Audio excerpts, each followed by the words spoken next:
చూస్తున్నాం Pak army chief Asif Munir రూపంలో భారత్ కు మరొక పెద్ద ఆపద రాబోతోందా?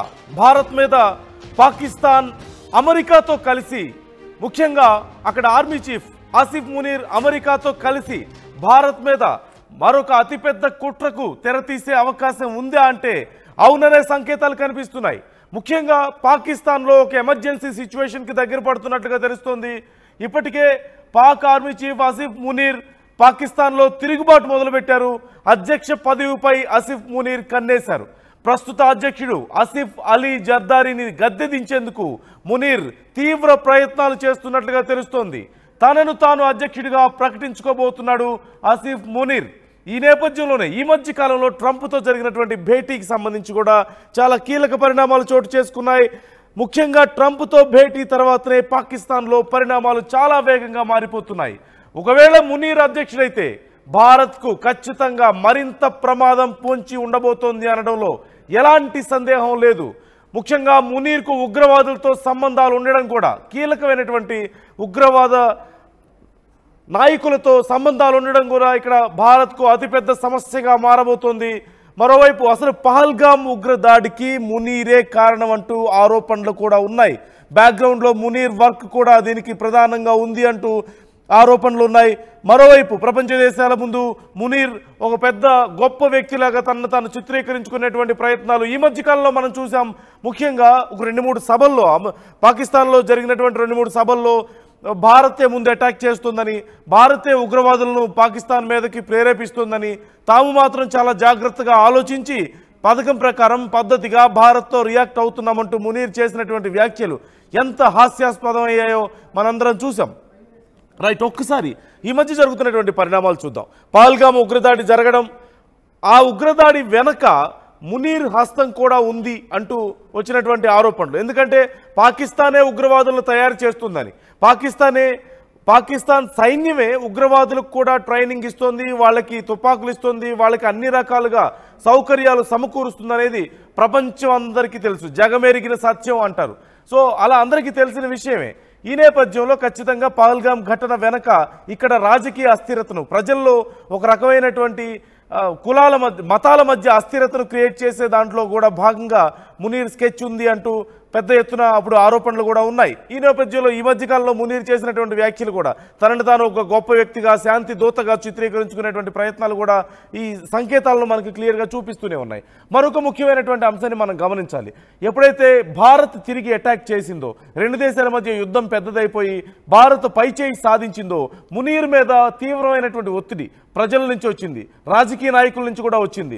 పూర్తిగా మునీర్ చేసినటువంటి పని వల్లనే పాకిస్తాన్ అంత నష్టపోయింది, యుద్ధానికి దిగాల్సి వచ్చింది, పాకిస్తాన్ అంత నష్టపోయింది అనేటువంటి అభిప్రాయం పాక్ ప్రజల్లోనూ పాక్ రాజకీయ నాయకుల్లోనూ వచ్చింది. ఈ నేపథ్యంలో ఇది ఇలాగే కొనసాగితే తన అస్తిత్వానికి ఎక్కడ భంగం కలుగుతుందో, తనకి ఇంపార్టెన్స్ లేకుండా ఎక్కడ పోతుందో అంటూ యుద్ధం తర్వాత అమెరికాతో వెళ్ళి చర్చలు జరిపిన విషయాన్ని కూడా మనం చూసాం. అమెరికా అధ్యక్షుడు ట్రంప్తో కూర్చొని మాట్లాడారు. ఆ తర్వాత ట్రంప్ కూడా ప్రకటించాడు మునీర్ చాలా గొప్ప వ్యక్తి అని, మున్ముందు అతనికి మంచి భవిష్యత్తు ఉందంటూ మాట్లాడినటువంటి పరిస్థితి కూడా మనం చూసాం. ఈ నేపథ్యంలో ట్రంప్తో కలిసి ప్రస్తుతం ఉన్నటువంటి అధ్యక్షుడిని, ప్రస్తుతం అక్కడ ఉన్నటువంటి పాకిస్తాన్లో ఉన్నటువంటి రాజకీయాలని పూర్తిగా తన హ్యాండ్ ఓవర్ చేసుకోబోతున్నట్లుగా తెలుస్తోంది. ప్రస్తుతం ఉన్నటువంటి అధ్యక్షుడు ఆసిఫ్ అలీ జర్దారీని దించేసి మునీర్ పవర్లోకి రావాలని, పాకిస్తాన్ని తన కబంధ హస్తాల్లో ఉంచుకోవాలంటూ ప్రయత్నాలు చేస్తున్నట్లుగా మనకి సిమ్టమ్స్ క్లియర్గా కనిపిస్తూనే ఉన్నాయి. మరోవైపు ట్రంప్ వైఖరి కూడా మనకు కనిపిస్తోంది. ట్రంప్ 2 నాలుకల ధోరణి మొదటి నుంచి ఉందే. కాకపోతే ఈ మధ్య కాలంలో ఆసిఫ్ మునీర్ని ఉగ్రవాదులకు స్థావరైనటువంటి దేశానికి సంబంధించిన ఒక ఆర్మీ చీఫ్ని, ఎవరైతే ఉగ్రవాదులకు ట్రైనింగ్ ఇస్తున్నారో అదే ఆర్మీ చీఫ్ని తీసుకెళ్లి చాలా గొప్ప వ్యక్తి అని పొగడ్డం, వైట్ హౌస్లో తీసుకెళ్లి కూర్చోబెట్టి లంచ్ మీటింగ్లు ఏర్పాటు చేసుకోవడం, తర్వాత యుద్ధం తర్వాత జరిగినటువంటి పరిణామం కూడా చాలా కీలకమైందని చెప్పాలి. ఒకటి, ట్రంప్తో మీటింగ్ తర్వాత ఆసిఫ్ మునీర్లో ఎక్కడో తెలియని ఒక ధైర్యం రావడం, పాకిస్తాన్లో పూర్తిగా ఇక తన ఆధీనంలోకి తెచ్చుకునే ప్రయత్నాలు చేయడం. మరోవైపు చూసినట్లయితే పాకిస్తాన్కి అమెరికానే ఆర్థిక సాయం చేసి మళ్ళీ వాళ్ళకి పెద్ద ఎత్తున తుపాకులు లేదంటే మందుగుండు సామాగ్రిని ఏర్పాటు చేయడం, ఇలా అన్ని రకాలుగా పాకిస్తాన్కు హెల్ప్ చేస్తుంది. మునీర్కి అమెరికా హెల్ప్ చేస్తుంది. ట్రంప్ కూడా హెల్ప్ చేస్తున్నటువంటి పరిస్థితి ఇక్కడ మనకు క్లియర్గా కనిపిస్తుంది. ఓవైపు భారత్ మాకు మిత్రదేశం అంటారు, భారత్ శత్రుదేశం అయినటువంటి పాకిస్తాన్ మిలిటరీ అధ్యక్షుడిని కూడా తీసుకెళ్ళి అక్కడ ఆర్మీ చీఫ్ని తీసుకెళ్ళి చాలా గొప్ప వ్యక్తి అని, పాకిస్తాన్ గొప్ప దేశం అని, అక్కడ నాయకులు గొప్పవాళ్ళు అంటూ మాట్లాడడం, ప్రపంచ దేశాలకి టెర్రరిస్టులను సప్లై చేస్తున్నటువంటి దేశాన్ని పొగడ్డం, వాళ్ళ నాయకులతో కూర్చొని మాట్లాడడం, ఇవన్నీ చూస్తుంటే ఖచ్చితంగా మనకి పరిణామాలు క్లియర్గా అర్థమవుతున్నాయి. తెర వెనుక ఆసిఫ్ మునీర్ ట్రంప్ కలిసి ఏదో పెద్ద ఎత్తున ప్లాన్ చేస్తున్నారు. ఒకవేళ కనుక వాళ్ళ ప్లాన్ సక్సెస్ అయితే ఖచ్చితంగా అతిపెద్ద నష్టం భారతదేశానికి అనడంలో ఎలాంటి సందేహం లేదు. మరోవైపు మనం చూసాం, టెర్రరిస్టులు చనిపోతే, ఎక్కడైనా సరే టెర్రరిస్టులు చనిపోతే ఆ దేశ అధికారులు వెళ్తారా, ప్రభుత్వంలో ఉన్నవాళ్ళు రాజకీయ నాయకులు వెళ్ళి వాళ్ళకి నివాళులు అర్పిస్తారా, వాళ్ళు బాధపడతారా, వాళ్ళ కుటుంబాలకు ఆర్థిక సాయం చేస్తారా? కానీ పాకిస్తాన్లో జరిగింది అంటే ఖచ్చితంగా టెర్రరిస్టులను పెంచి పోషిస్తోంది పాకిస్తానే. అక్కడి ఆర్మీనే వాళ్ళకి ట్రైనింగ్ ఇస్తోంది, అక్కడి ప్రభుత్వం వాళ్ళకి నిధులు సమకూరుస్తోంది అనడానికి ఇది కూడా ఒక మంచి ఎగ్జాంపుల్గా చెప్పుకోవచ్చు. ఏది ఏమైనప్పటికీ పాకిస్తాన్లో మరొక ముఖ్యమైన విషయం అందరికీ తెలిసిన విషయం, పాకిస్తాన్లో ఆర్మీ చేతుల్లో ప్రభుత్వం ఉంటుంది, ప్రభుత్వం చేతుల్లో ఆర్మీ ఉండదు, ఆర్మీ చేతుల్లోనే ప్రభుత్వం ఉంటుంది అనేది ఎప్పటి నుంచో మనం చూస్తూనే ఉన్నాం. ఇప్పుడు మళ్ళీ అలాంటి ఒక పరిస్థితి మనకు కనిపిస్తోంది. ఖచ్చితంగా ఇప్పుడున్నటువంటి ప్రభుత్వాన్ని కూలదోసి ఇప్పుడున్నటువంటి అధ్యక్షుడు ఆసిఫ్ అలీ జర్దారీని పక్కకు నెట్టేసి మునీర్ ఆ చైర్లో కూర్చోవాలని ప్రయత్నిస్తున్నాడు. ఒకవేళ కనుక మునీర్ నిజంగా పాకిస్తాన్కి కనుక అధ్యక్షుడు అయితే పరిణామాలు ఎంత తీవ్రంగా ఉండబోతున్నాయో మనం అర్థం చేసుకోవచ్చు. ఇక టెర్రరిస్టుల అధికారంలో కూర్చున్నట్టే ఒక మాటలో చెప్పాలంటే, ఒక టెర్రరిస్ట్ వెళ్ళి పాకిస్తాన్ అధ్యక్షుడి హోదాలో కూర్చుంటే ఎలా ఉంటుందో అంతకుమించి ఏం తేడా ఉంటుంది మునీర్ కూర్చుంటే. ఖచ్చితంగా రేపు ట్రంప్తో కలిసి ట్రంప్ వైపు ఆర్థికంగా భారతదేశాన్ని దెబ్బకొట్టాలనే ప్రయత్నాలు చేస్తూనే ఉన్నాడు.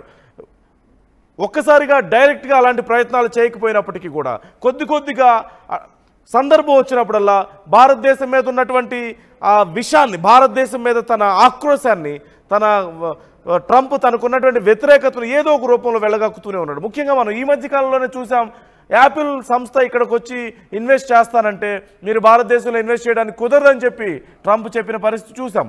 అలాగే ట్యాక్సీలు మనం చూస్తూనే ఉన్నాం, ఇరాన్తో ట్రేడ్ కుదరదని చెప్పారు. మాకు ఇష్టమైన వాళ్ళతో మీరు ట్రేడ్ చేస్తేనే మేము మీకు ట్యాక్స్ విషయంలో కొంచెం కన్సిడర్ చేస్తాం, టారిఫ్ల విషయంలో కన్సిడర్ చేస్తామని చెప్పడం కానివ్వండి. అలాగే భారత్ యొక్క ఎగుమతుల మీద, అంటే భారత్ నుంచి అమెరికా చేసుకుంటున్నటువంటి దిగుమతుల మీద ఎక్కువ మొత్తంలో టారిఫ్లు వేయడాన్ని కూడా మనం చూస్తూనే ఉన్నాం. ఇలా అన్ని రకాలుగా భారత్ నాకు గొప్ప ఫ్రెండ్ అని చెప్పుకుంటూనే, మోడీ నాకు గొప్ప ఫ్రెండ్ అని చెప్పుకుంటూనే అమెరికా ట్రంప్ చేస్తున్నటువంటి ఈ 2 నాలుకల ధోరణి, బ్యాక్ స్టాబింగ్ మనం చూస్తూనే ఉన్నాం.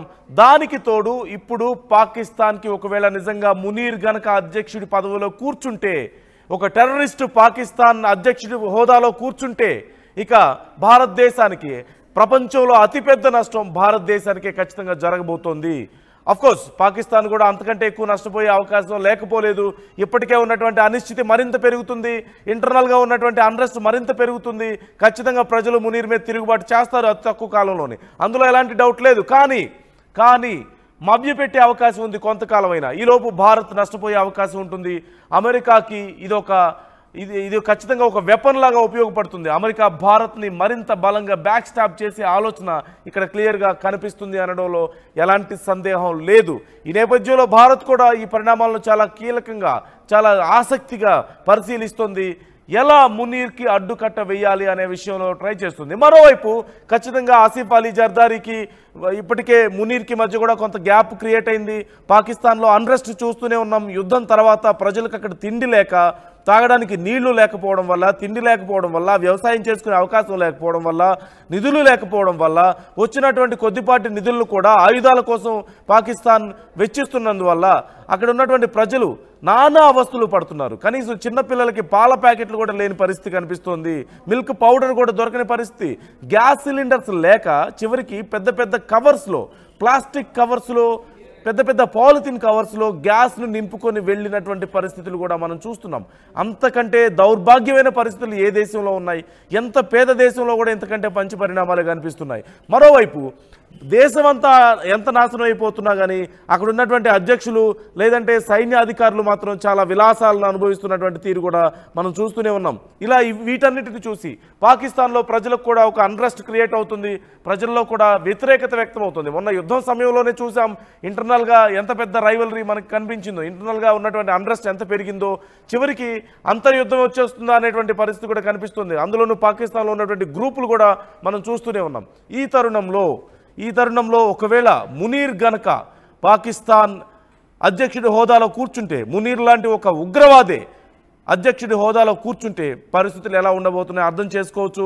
ఖచ్చితంగా అమెరికా భారత్కు చేయబోయేటువంటి బ్యాక్ స్టాబింగ్లో ఇది కూడా ఒక ప్లాన్గానే మనం చెప్పుకోవచ్చు. రైట్, మధు మనతో జాయిన్ అవుతున్నారు. మధు, మునీర్ ఇప్పుడున్నటువంటి అధ్యక్షుడు ఆసిఫ్ అలీ జర్దారీని దించేసే ప్రయత్నాల్లో ఉన్నట్లుగా తెలుస్తోంది. ఒకవేళ అదే జరిగితే పరిణామాలు ఎలా ఉండే అవకాశం ఉంది? అలాగే అసలు ప్రస్తుతం ఉన్నటువంటి కండిషన్ ఏంటి? ఖచ్చితంగా ట్రంప్తో ఈ మధ్య జరిగినటువంటి భేటీ తర్వాతనే మునీర్లో ఒక ధైర్యం కనిపిస్తుంది. యుద్ధం వల్ల వచ్చినటువంటి నష్టం కంటే కూడా, యుద్ధం వల్ల వచ్చినటువంటి వ్యతిరేకత కంటే కూడా ట్రంప్తో చర్చల తర్వాత మునీర్లో ఏదో ఒక ధైర్యం కనిపిస్తుంది. ఎలా అర్థం చేసుకోవాలి దీన్ని మనం? ఎగ్జాక్ట్లీ, అంటే మునీర్ ఆసిఫ్ మునీర్ చీఫ్, ఆయన ఆర్మీ చీఫ్ గా కంటే ఉగ్రవాదుల చీఫ్ గా పేరు ఎక్కువగా కానీ వినిపిస్తా ఉంటుంది. ఉగ్రవాదులతో డైరెక్ట్ గా లింకులు ఉంటాయి, ఉగ్రవాదాన్ని ప్రోత్సహిస్తారు, ఉగ్రవాదులకి డైరెక్ట్ గా ఆర్మీ ట్రైనింగ్ ఇచ్చి బార్డర్ దాటించేటువంటి కార్యక్రమాలని ఆసిఫ్ మునీర్ గతంలో చేశారు. మొన్న జరిగినటువంటి ఆపరేషన్ సింధూర్లో అయితే పోయి బంకర్లో దాక్కున్నటువంటి పరిస్థితి ప్రాణభయంతో. అట్లాంటి వ్యక్తి ఈ రోజు అమెరికాతో చేతులు కలిపారు.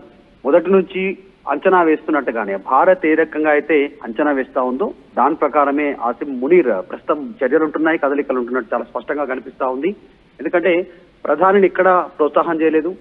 అదే అమెరికా ప్రధానితో ఎప్పుడైతే భేటీ అయి ఆ రకమైనటువంటి స్టేట్మెంట్ చేశారో అప్పుడే రూఢి అయింది. ఖచ్చితంగా సైనిక పాలన తిరుగుబాటు చేసేటువంటి అవకాశం ఉంది పాకిస్తాన్ లో అనేటువంటిది. గతంలో సేమ్ ఇలాగే ముషారఫ్ ఈ రకంగా పాకిస్తాన్ ప్రభుత్వాన్ని కూలదోసి ఆర్మీ చీఫ్ గా ఉన్నటువంటి అప్పుడు జనరల్ గా ఉన్నటువంటి ముషారఫ్ అధ్యక్షుడయ్యాడు. ఇప్పుడు ఆసిఫ్ మునీర్ అదే రకమైనటువంటి స్టేట్మెంట్ చేస్తున్నట్టుగా కనిపిస్తా ఉంది. దానికి వ్యూహరచన చేస్తా ఉన్నారు. త్వరలో అధ్యక్షుడిగా ప్రకటించుకునేటువంటి అవకాశం కనిపిస్తా ఉంది. ఒకవేళ ఆసిఫ్ మునీర్ కనుక అధ్యక్షుడైతే ప్రభుత్వం ఉండదు, అక్కడ ప్రజలతో సంబంధాలు ఉండవు, డైరెక్ట్ గా ఒక ఉగ్రవాది చీఫ్ గా ఆయన మారేటువంటి అవకాశం ఉంటుంది. ఆల్రెడీ అల్ ఖైదా తర్వాత ఉగ్రవాద సంస్థలకు అక్కడ ట్రైనింగ్, అఫీషియల్ గా ట్రైనింగ్ ఇస్తున్నటువంటి పాకిస్తాన్ ప్రభుత్వం, పాకిస్తాన్ ఆర్మీ, ఇక ఈ ఆసిఫ్ మునీరే అధ్యక్షుడైతే అఫీషియల్ గా అక్కడ ఉగ్రవాద కార్యకలాపాలు జరిగేటువంటి అవకాశం ఉంటుంది. మొత్తం ఉగ్రవాదుల చేతుల్లోకి వెళ్లిపోయేటువంటి పరిస్థితులు ఉంటాయి. దాంతో మరిన్ని దాడులు చేసేటువంటి అవకాశం ఉంది. దీనికి అంతర్గతంగా అమెరికాతో పాటు డైరెక్ట్ గా చైనా మద్దతు ఉండేటువంటి పరిస్థితి కనిపిస్తా ఉంది. ఎందుకంటే భారత్ ఈ రోజు ప్రపంచంలో ఎదుగుతున్నటువంటి దేశాల్లో ఒక చాలా సూపర్ ఫాస్ట్ గా ఎదుగుతున్నటువంటి దేశంగా భారత్ ఉంది. చాలా స్పీడ్ గా ఎదుగుతున్నటువంటి సిచ్యువేషన్. కాబట్టి దాన్ని అడ్డుకోవడానికి ఇలా అగ్రదేశాలు, మన చుట్టుపక్కల ఉన్నటువంటి శత్రు దేశాలు పాకిస్తాన్ కి సపోర్ట్ చేసేటువంటి అవకాశం ఉంది. ఆసిఫ్ మునీర్ దాన్ని తను అధ్యక్షుడు అవ్వడానికి ఉపయోగించుకునేటువంటి అవకాశం చాలా స్పష్టంగా కనిపిస్తా ఉంది. ప్రస్తుత అధ్యక్షుడు ఆసిఫ్ అలీ జర్దారీని గద్దెదించేందుకు మునీర్ ప్రయత్నాలు చేస్తున్నట్టుగా తెలుస్తా ఉంది. ఒకవేళ మొన్న జరిగినటువంటి పహల్గాం ఉగ్రదాడికి కీలకదారి ఇతనే. ఇలాంటి పహల్గాం ఉగ్రదాడిలో అనేక వ్యూహరచన చేసేటువంటి అవకాశం ఉంది మునీర్ కనుక అయితే. కానీ భారత్ చూస్తూ ఉండేటువంటి అవకాశం ఉండకపోవచ్చు. ఫ్యూచర్ లో పెద్ద ఎత్తున ఎదురుదాడి చేసేటువంటి పరిస్థితి ఉంటుంది. ఆపరేషన్ సింధూర్ అనేది ముగిలేదు, కంటిన్యూ అవుతుంది అనేది కూడా భారత్ గతంలో ప్రకటించింది. కానీ జరుగుతున్న పరిణామాలు చూస్తే మునీర్ చర్యలు చూస్తా ఉంటే ఖచ్చితంగా తిరుగుబాటుకు వ్యూహరచన చేస్తున్నట్టుగా చాలా స్పష్టంగా కనిపిస్తా ఉంది. నందు, రైట్, థ్యాంక్ యూ మధు. మొత్తం మీద ఈ అంశానికి సంబంధించి ఖచ్చితంగా భారత్ కూడా చాలా క్షుణ్ణంగా ఈ అంశాన్ని పరిశీలిస్తోంది. మీరు కూడా మీ అభిప్రాయాన్ని ఆర్టీవీతో షేర్ చేసుకోండి. ఒకవేళ మునీర్ కనుక అధ్యక్షుడైతే పరిస్థితులు ఎలా ఉండే అవకాశం ఉంది? లేదంటే మునీర్కి అసలు ఇంత ధైర్యం ఎక్కడి నుంచి వస్తుంది? యుద్ధం తర్వాత మునీర్ మీద పాకిస్తాన్లో వ్యతిరేకత పెరిగింది, పాకిస్తాన్ చాలా నష్టపోయింది మునీర్ వల్ల. కానీ అసలు ఇంత ధైర్యం మునీర్కి ఎక్కడి నుంచి వచ్చింది? ట్రంప్ నుంచా కాదా? ఈ విషయం మీద మీ అభిప్రాయాన్ని మీరు షేర్ చేసుకోండి. భారత్ ఏం చేయాల్సిన అవసరం ఉంది ఇలాంటి సందర్భంలో అనేది కూడా కామెంట్ చేయండి. ఆర్టీవీతో మీ అభిప్రాయాన్ని షేర్ చేసుకోండి.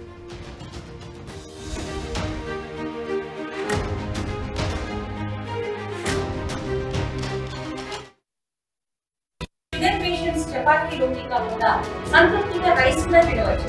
Doctor rice, sugar free rice, doctor rice diabetic rice, sugar Pensal బియ్యం, doctor rice.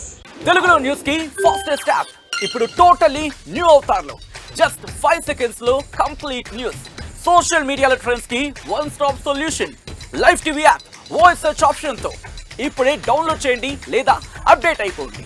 App link description లో ఉంది.